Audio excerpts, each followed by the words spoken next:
네가 여길 무슨 낯짝으로 찾아와? 나를 내쫓던 며느리 1년 만에 다시 찾아왔습니다. 이번엔 돈을 빌리러요.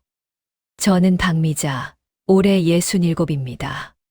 35년간 초등학교 급식실에서 일하며 단 하루도 빠진 적이 없었습니다. 새벽 5시면 일어나 학교로 향했고 아이들의 밥그릇을 챙기는 게 제 삶의 전부였습니다. 손에는 화상 자국이 남았고 허리는 자주 아팠지만 불평한 적은 없었습니다. 남편이 교통사고로 세상을 떠난 건 아들 민수가 20살 때였습니다. 그날 이후 저는 아들 하나만 보고 살았습니다. 퇴직금 2억, 남편 보험금 1억 5천. 그리고 제가 모은 돈까지 합쳐 4억이 조금 넘는 돈을 모두 아들 사업 자금으로 쏟아부었습니다.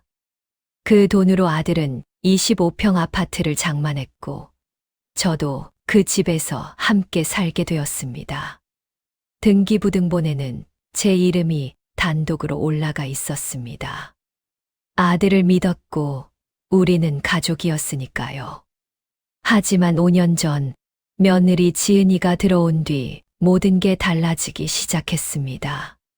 처음에는 눈치채지 못했습니다. 지은이는 명문대를 나온 똑똑한 여자였고 겉으로는 저를 공손하게 대했습니다. 하지만 결혼 1년쯤 지났을 때부터 미묘한 변화들이 느껴졌습니다. 제가 해놓은 음식에 손을 대지 않는 날이 늘어났습니다. 방문을 닫고 민수와 나누는 대화 소리가 커졌습니다. 그리고 어느 날 지은이는 부드럽게 웃으며 제게 말했습니다.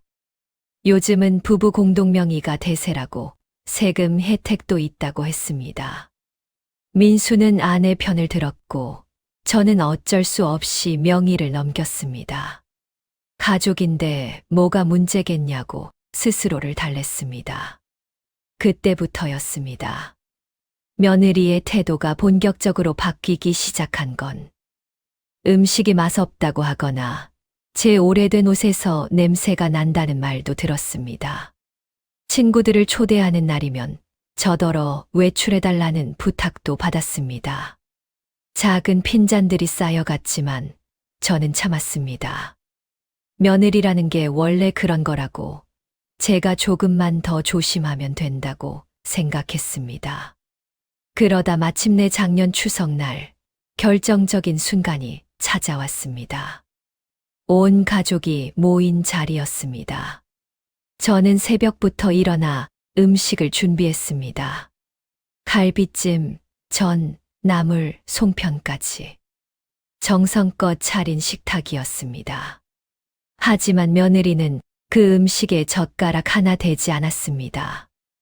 민수가 조심스럽게 입을 열었습니다. 엄마, 이제 우리가 따로 사는 게 어떨까? 시간이 멈춘 것 같았습니다. 지은이가 고개를 들며 차갑게 덧붙였습니다. 어머니, 이 집은 이제 저희 부부 명의예요. 저더러 편히 지내라고 하더군요. 요양원도 좋은 데가 많다는 말도 나왔습니다. 그리고 매달 용돈 30만 원 정도면 충분하지 않냐는 말까지. 저는 아무 말도 하지 못했습니다. 밥상 위에는 아직 따뜻한 국이 있었지만 제 가슴은 이미 얼어붙었습니다. 그날 밤 저는 작은 여행용 가방 하나에 옷가지를 담았습니다. 서랍 깊숙이 있던 남편 사진 한 장을 꺼내 가슴에 안았습니다. 손이 떨렸지만 침착하게 짐을 쌌습니다. 현관문을 나서는 순간 뒤에서 민수의 목소리가 들렸습니다. 미안하다는 말이었지만 아들은 끝내 저를 붙잡지 않았습니다. 찬바람이 불어와 머리카락을 흩날렸습니다. 버스 정류장 벤치에 앉아 한참을 울었습니다. 67년을 살면서 처음으로 제가 이 세상에 혼자라는 걸 뼈저리게 느꼈습니다. 그 후 일주일간 찜질방을 전전했습니다. 8,000원짜리 입장권 하나로 하루를 버텼습니다. 낯선 사람들의 코골이 소리 속에서 잠이 들었다가 깨기를 반복했습니다. 새벽이면 눈을 뜨고 천장을 바라보며 생각했습니다. 어디서부터 잘못된 걸까? 제가 뭘 잘못한 걸까? 어느 날 밤, 옆에 누워있던 할머니가 말을 걸어왔습니다. 제 얼굴을 보더니 무슨 일이 있냐고 물었습니다. 저는 처음으로 누군가에게 제 이야기를 털어놨습니다. 그 할머니는 제 손을 꼭 잡으며 말했습니다. 세상에 영원한 건 없다고. 지금은 그 사람들이 잘 나가는 것 같지만 세상은 돌고 도는 거라고 했습니다. 그때는 그 말이 그저 위로일 뿐이라고 생각했습니다. 하지만 며칠 후 제 인생을 바꿀 전화 한 통을 받았습니다. 낯선 남자 목소리였습니다. 혹시 박미자 선생님이냐고 물었습니다. 저는 조심스럽게 그렇다고 대답했습니다. 그는 자신을 최동훈이라고 소개했습니다. 30년 전 3학년 2반 최동훈이라고 했습니다. 기억이 가물가물했지만 목소리에서 반가움이 느껴졌습니다. 그 말썽꾸러기 동훈이가 맞냐고 물으니 그가 웃었습니다. 선생님 덕분에 밥 먹고 컸다며 항상 은혜를 갚고 싶었다고 했습니다. 그는 지금 소규모 부동산 개발업을 하고 있다고 했습니다. 그리고 저에게 중요한 질문을 던졌습니다. 혹시 경기도 화성에 땅을 가지고 있느냐고 물었습니다. 저는 깜짝 놀랐습니다. 어떻게 아느냐고 물으니 그는 지역 개발 정보를 다루다가 등기부를 열람하던 중 제 성함을 봤다고 했습니다. 그리고 그 지역이 곧 역세권으로 확정될 거라고, 보상금이 엄청날 거라고 말했습니다. 저는 숨이 멎는 줄 알았습니다. 그 땅은 40년 전 남편이 농사 짓던 곳이었습니다. 결혼 초 남편 명의로 사두었다가 남편이 세상 떠나기 전에 제 명의로 바꿔놨던 땅이었습니다. 저는 그 땅을 까맣게 잊고 있었습니다. 전화를 끊고 나서 저는 한참을 멍하니 앉아 있었습니다. 남편의 목소리가 들리는 것 같았습니다. 미자야, 이 땅이 언젠가 우리를 지켜줄 거야. 그때는 그냥 웃어 넘겼는데 남편은 이미 알고 있었던 걸까요? 그날 밤 저는 오랜만에 깊이 잠들었습니다. 꿈속에서 남편이 나타나 제 머리를 쓰다듬어 줬습니다. 걱정하지 말라고, 다 잘 될 거라고 속삭였습니다. 다음 날 아침 일찍 저는 구청을 찾아갔습니다. 손에는 40년 된 낡은 등기 권리증이 들려 있었습니다. 노란 고무줄에 묶여 있던 서류였는데 오랫동안 서랍 깊숙이 방치되어 있었습니다. 공무원은 컴퓨터를 확인하더니 고개를 끄덕였습니다. 박미자님 단독 명의가 맞다고, 면적은 350평이라고 했습니다. 그리고 이 지역이 새 노선 개발 지역으로 확정됐다고, 보상 공고는 다음 주에 나간다고 알려줬습니다. 대략적인 보상금이 얼마나 되냐고 조심스럽게 물었습니다. 공무원은 계산기를 두드리더니 조심스럽게 말했습니다. 정확하진 않지만 평당 약 3천만 원 선이 예상된다고 했습니다. 350평에 3천만 원. 대략 10억이 넘는 금액이었습니다. 제 손이 떨렸습니다. 구청을 나와 벤치에 앉았습니다. 주머니에서 남편 사진을 꺼내 들었습니다. 당신이 지켜준 거냐고 하늘을 향해 중얼거렸습니다. 그때 누군가 제 옆에 앉았습니다. 30대 초반으로 보이는 깔끔한 정장 차림의 여성이었습니다. 혹시 박미자님이냐고 물었습니다. 저는 고개를 끄덕였습니다. 그녀는 자신을 이혜린이라고 소개하며 201호 오피스텔 세입자라고 했습니다. 저는 갸우뚱했습니다. 오피스텔이라니. 그러고 보니 남편이 생전에 작은 오피스텔 하나를 사두었었습니다. 투자 목적으로 산 건데 남편이 세상 떠난 뒤로 관리회사에 맡겨두고 신경을 쓰지 않았었습니다. 혜리는 법무법인에서 변호사로 일한다고 했습니다. 그리고 오늘 저를 찾아뵌 건 도움을 드릴 게 있을 것 같아서라고 말했습니다. 혜리는 제 손에 들린 등기권리증을 힐끗 보더니 토지 보상 관련해서 도움이 필요하면 무료로 상담해 주겠다고 했습니다. 집주인님께 많이 신세 졌다며 한 번도 집세를 올리지 않으셨다고 고마워했습니다. 저는 그제야 기억이 났습니다. 관리회사에서 전세금을 올리자고 했을 때 저는 그냥 괜찮다고 했었습니다. 세입자가 어려움을 겪을까봐 걱정됐던 게 전부였습니다. 혜리는 명함을 건네며 환하게 웃었습니다.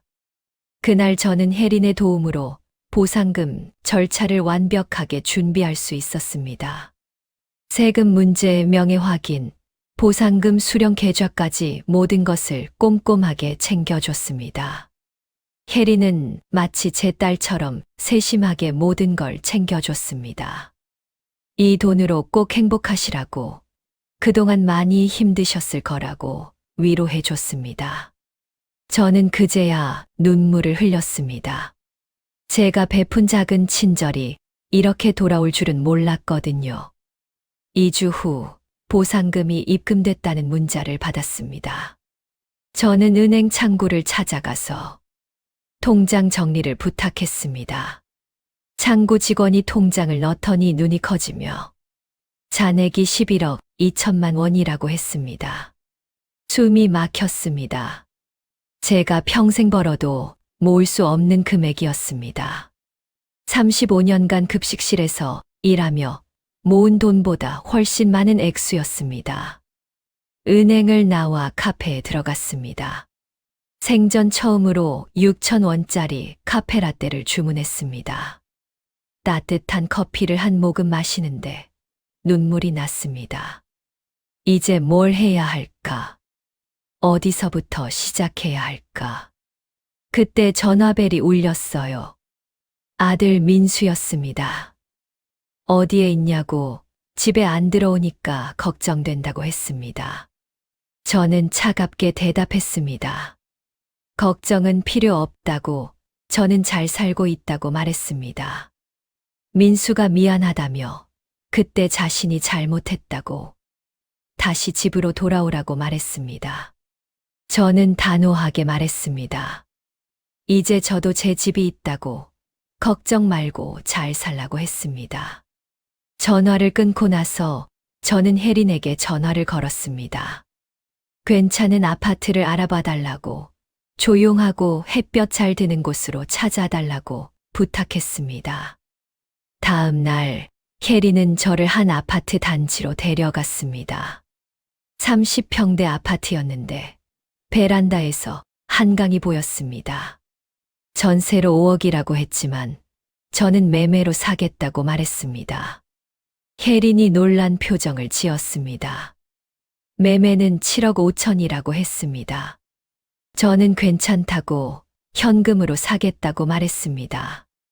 그 자리에서 계약금을 냈습니다. 일주일 후 저는 제 이름으로 된 새 아파트로 이사했습니다. 텅 빈 거실에 서서 창밖을 바라봤습니다. 햇살이 부드럽게 들어왔습니다. 이제 시작이라고, 진짜 제 인생이 시작되는 거라고 스스로에게 말했습니다.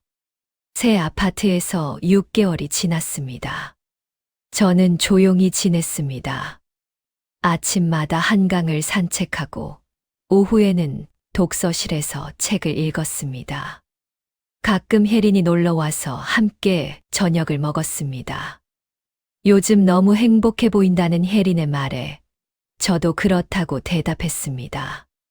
어느 날 저녁 초인종이 울렸습니다. 문을 열었을 때 저는 눈을 의심했습니다. 며느리 지은이가 서 있었습니다.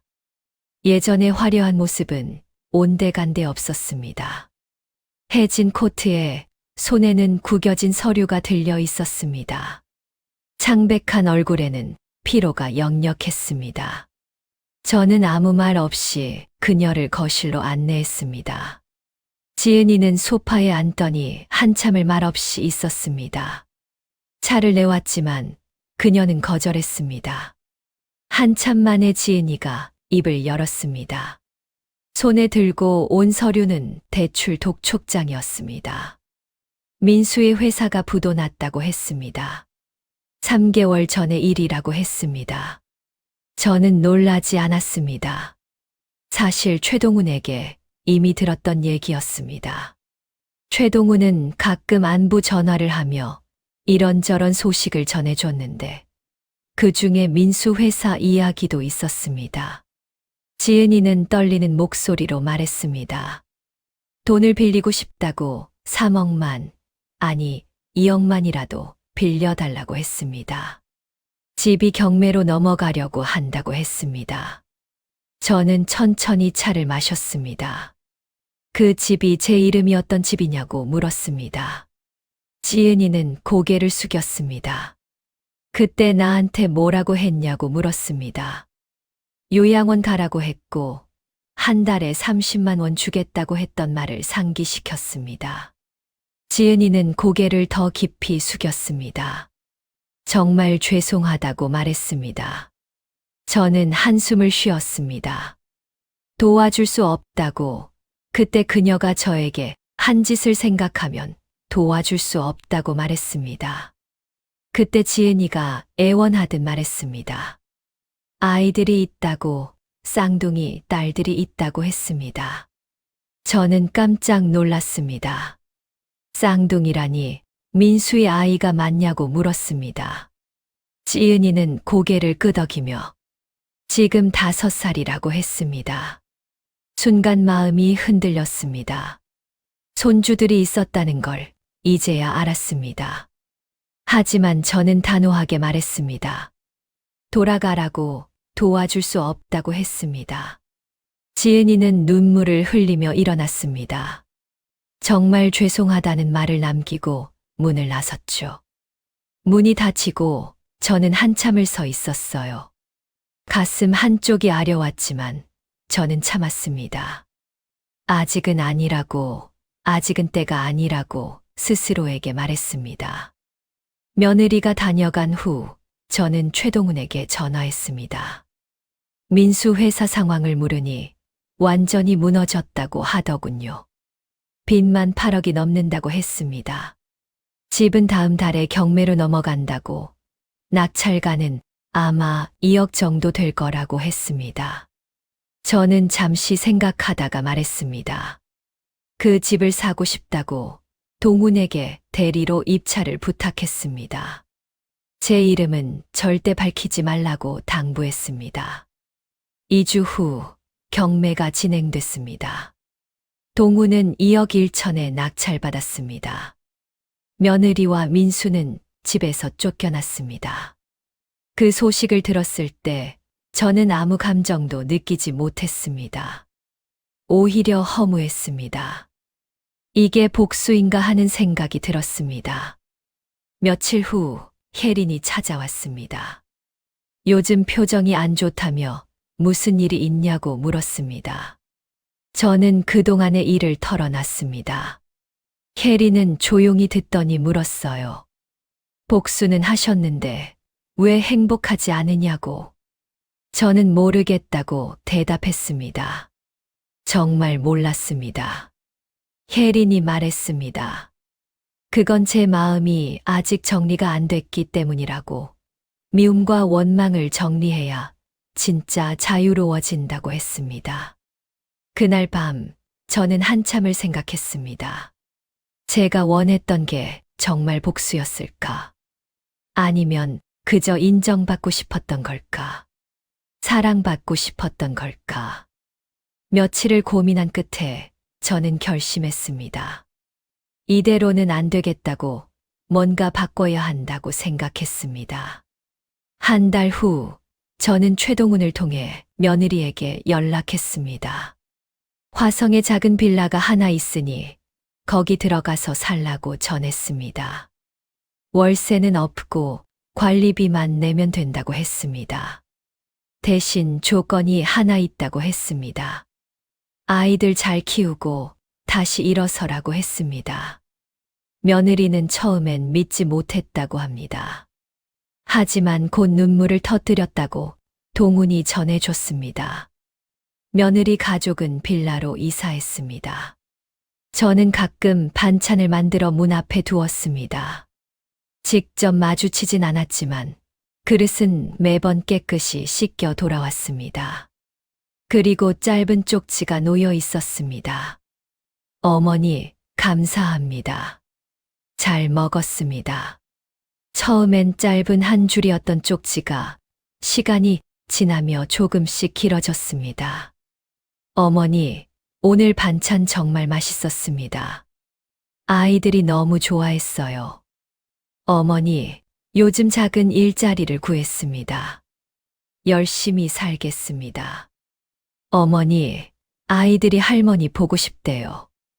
언젠가 인사드릴 수 있을까요? 저는 쪽지를 읽으며 미소 지었습니다. 그리고 답장을 남겼습니다.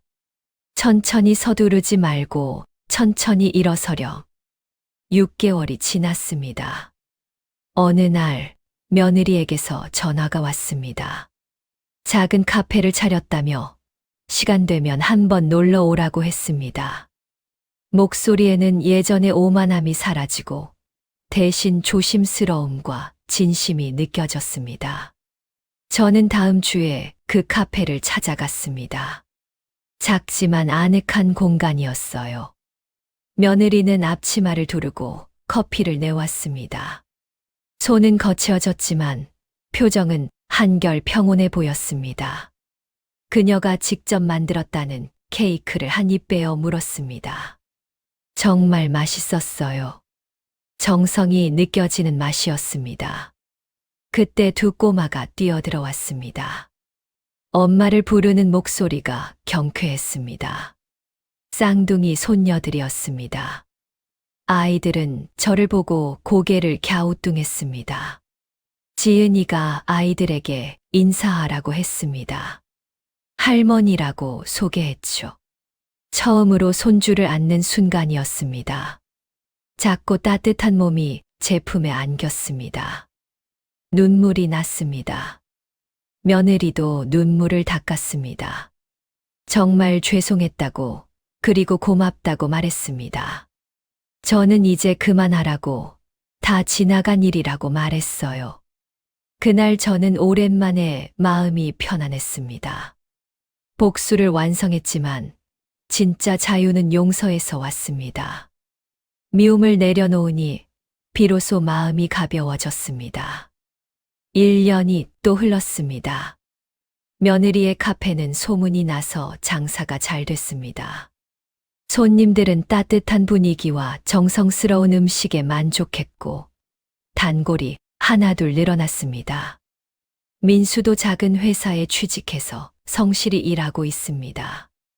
예전의 거만함은 사라지고 대신 겸손함이 자리 잡았습니다. 가끔 전화로 안부를 물어올 때면 목소리에서 진심이 느껴졌습니다. 명절에는 다 같이 모여 밥을 먹습니다. 예전처럼 큰 집은 아니지만 오순도순 모여 앉으면 그것만으로도 따뜻합니다. 어느 명절날 아들이 조용히 말했습니다.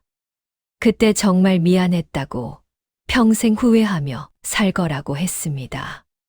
저는 고개를 저었습니다.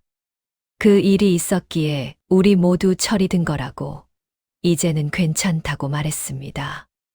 며느리도 많이 달라졌습니다. 이제는 먼저 연락하고 아이들을 데리고 자주 놀러 옵니다. 손주들 좋아하는 음식을 물어보고 제 건강을 챙깁니다. 쌍둥이 손녀들은 이제 제게 푹 빠졌습니다. 주말이면 할머니 집에 가겠다고 조릅니다. 저는 아이들에게 호떡을 만들어주고 옛날 이야기를 들려줍니다. 아이들의 웃음소리가 집 안가득 울려 퍼질 때면 이게 세상에서 가장 아름다운 소리라는 걸 느낍니다. 어느 봄날 저는 혜린과 함께 한강을 걸었습니다.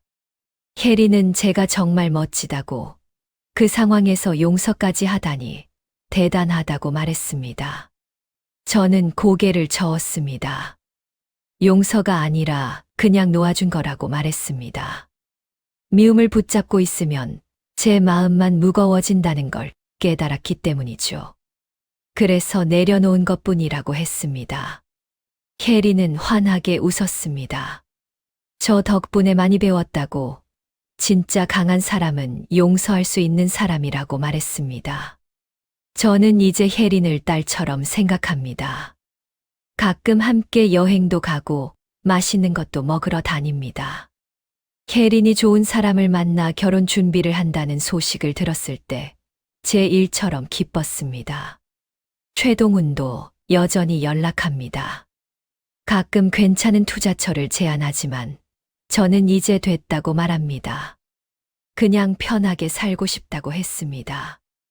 동훈의 가족들과도 가끔 만납니다. 다 같이 모여 밥을 먹으면 정말 큰 가족 같습니다. 동훈은 여전히 저를 선생님이라고 부르며 급식실에서 먹던 밥 이야기를 합니다. 어느 날 저녁 혼자 베란다에 앉아 일기를 썼습니다. 오늘로 집에서 쫓겨난 지 2년이 되었다. 그때는 세상이 무너지는 줄 알았다. 하지만 지금 생각해보면 그게 새로운 시작이었다. 복수를 계획했지만 결국 용서를 배웠고, 미움을 품었지만 결국 사랑을 찾았다. 이제는 안다. 진짜 부자는 돈 많은 사람이 아니라 마음이 편한 사람이라는 걸. 일기장을 덮고 창밖을 바라봤습니다. 한강 위로 노을이 지고 있었습니다. 붉은 빛이 물결에 반사되어 반짝였습니다. 예전에는 외로움으로 보이던 그 빛이 이제는 희망처럼 느껴졌습니다. 핸드폰이 울렸습니다. 며느리였습니다. 내일 저녁에 자기 집에서 식사하자고 했습니다. 제가 좋아하는 갈비찜을 만들겠다고 했습니다. 그리고 마지막에 사랑한다는 말을 덧붙였습니다. 전화를 끊고 나서 저는 미소 지었습니다. 사랑한다는 그 말. 2년 전에는 들을 수 없었던 말이었습니다. 그날 밤 저는 오랜만에 남편 사진을 꺼내 들었습니다. 여보, 봤어요? 우리 잘하고 있죠? 당신이 남겨준 땅 덕분에 제가 다시 일어섰어요. 그리고 당신이 가르쳐준 대로 미움보다 용서를 선택했어요. 이제 우리 손주들도 만났어요. 쌍둥이인데 무척 예뻐요. 당신도 보고 싶어 했을 텐데. 사진 속 남편은 여전히 환하게 웃고 있었습니다. 창문을 열자 시원한 바람이 들어왔습니다. 밤 공기가 상쾌했습니다. 저는 깊게 숨을 들이마셨습니다. 이제는 미움도 원망도 없습니다. 그저 평온함 하나로도 충분합니다. 그로부터 5년 후, 저는 72살이 되었습니다. 손주들은 이제 10살이 되어 초등학교에 다닙니다. 아이들은 주말마다 제 집을 찾아와 시끌벅적하게 만듭니다. 며느리의 카페는 분점을 내서 3개가 되었고, 민수는 작은 회사에 이사가 되었습니다. 그들은 이제 제법 안정적인 삶을 살고 있습니다. 저는 여전히 제 아파트에서 조용히 살고 있습니다. 아침마다 한강을 걸으며 하루를 시작합니다. 가끔 혜린, 동훈과 함께 여행도 갑니다. 이게 제가 꿈꾸던 삶이었습니다. 누군가에게 이 이야기를 들려준다면 저는 이렇게 말하고 싶습니다. 세상은 때로 우리를 무너뜨리지만 그 무너짐이 새로운 시작이 될 수 있습니다. 복수는 달콤하지만 용서는 자유롭습니다. 미움을 품으면 제 마음만 무거워지지만 놓아주면 날아갈 수 있습니다. 진짜 승리는 상대를 무너뜨리는 게 아니라 제 마음을 지켜내는 것입니다. 오늘도 새벽 공기가 상쾌합니다. 창문을 열면 햇살이 부드럽게 들어옵니다. 커피를 내려 마시며 창밖을 바라봅니다. 한강 위로 아침 햇살이 반짝입니다. 새들이 날아가고 사람들이 걸어갑니다. 세상은 여전히 돌아가고 있습니다. 그리고 저도 여전히 살아가고 있습니다. 이제는 누구의 며느리도 누구의 엄마도 아닌 그냥 나로서 말이죠. 그게 가장 행복한 일입니다. 며칠 전 손주 중 한 명이 물었습니다. 할머니는 행복하냐고. 저는 고개를 끄덕이며 대답했습니다. 할머니는 정말 행복하다고. 아이가 다시 물었습니다. 할머니는 언제 제일 행복하냐고. 저는 잠시 생각하다가 말했습니다. 지금이라고. 바로 이 순간이 제일 행복하다고. 아이는 환하게 웃었습니다. 그 웃음을 보며 저도 덩달아 웃었습니다. 정말 그랬습니다. 바로 이 순간이 제 인생에서 가장 행복한 순간이었습니다. 과거의 고통도 복수의 쾌감도 모두 지나갔습니다. 이제 남은 건 평온한 일상과 사랑하는 사람들과의 시간뿐입니다. 저는 이제 압니다. 인생은 길고 세상은 돌고 돕니다. 오늘의 적이 내일의 가족이 될 수 있고, 오늘의 절망이 내일의 희망이 될 수 있습니다. 중요한 건 포기하지 않는 것, 그리고 미움보다 용서를 선택하는 것입니다. 그것이 제가 72년을 살며 배운 가장 소중한 교훈입니다. 오늘도 저는 창가에 앉아 따뜻한 차를 마십니다. 창밖으로 보이는 한강은 여전히 유유히 흐릅니다. 강물처럼 저도 흘러갑니다. 과거를 뒤로 하고 미래를 향해 천천히 하지만 꾸준히 흘러갑니다. 그리고 그 흐름 속에서 저는 평온을 찾았습니다. 이 이야기는 한 여성의 추락과 재기, 그리고 용서에 관한 이야기입니다. 박미자 할머니는 모든 것을 잃었지만 결국 가장 소중한 것을 찾았습니다. 복수를 계획했지만 용서를 선택했습니다. 미움을 품었지만 사랑으로 끝을 맺었습니다.